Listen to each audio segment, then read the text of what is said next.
রাধে রাধে বন্ধুরা। প্রথমে আমি গলার মোজাটা গোল করে কেটে নিলাম, তারপর ওটাকে কাঠি দিয়ে গেঁথে দিলাম যাতে মোজাগুলো খুলে না যায়। এখন নুন হলুদ দিয়ে ধুয়ে নিলাম, তারপরে চাউলের গুঁড়ি নুন হলুদ দিয়ে মেখে নিয়ে এক এক করে তেলে দিয়ে সবগুলো ভেজে নিব। যদি ভালো লাগে একটি লাইক দিয়ে দিবেন। ভাজা হয়ে গেছে।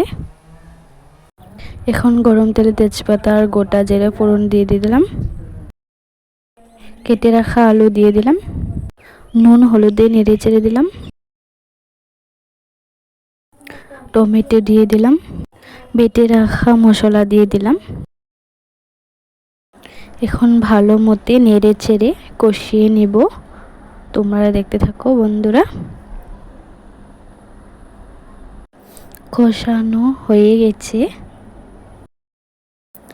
এখন আমি জল দিয়ে দিয়েছি, এক এক করে বড়াগুলি দিয়ে দিলাম। এরকম করে বানিয়ে খাবেন, অনেক ভালো লাগে। দেওয়া হয়ে গেছে, এখন আমি নামিয়ে নিব।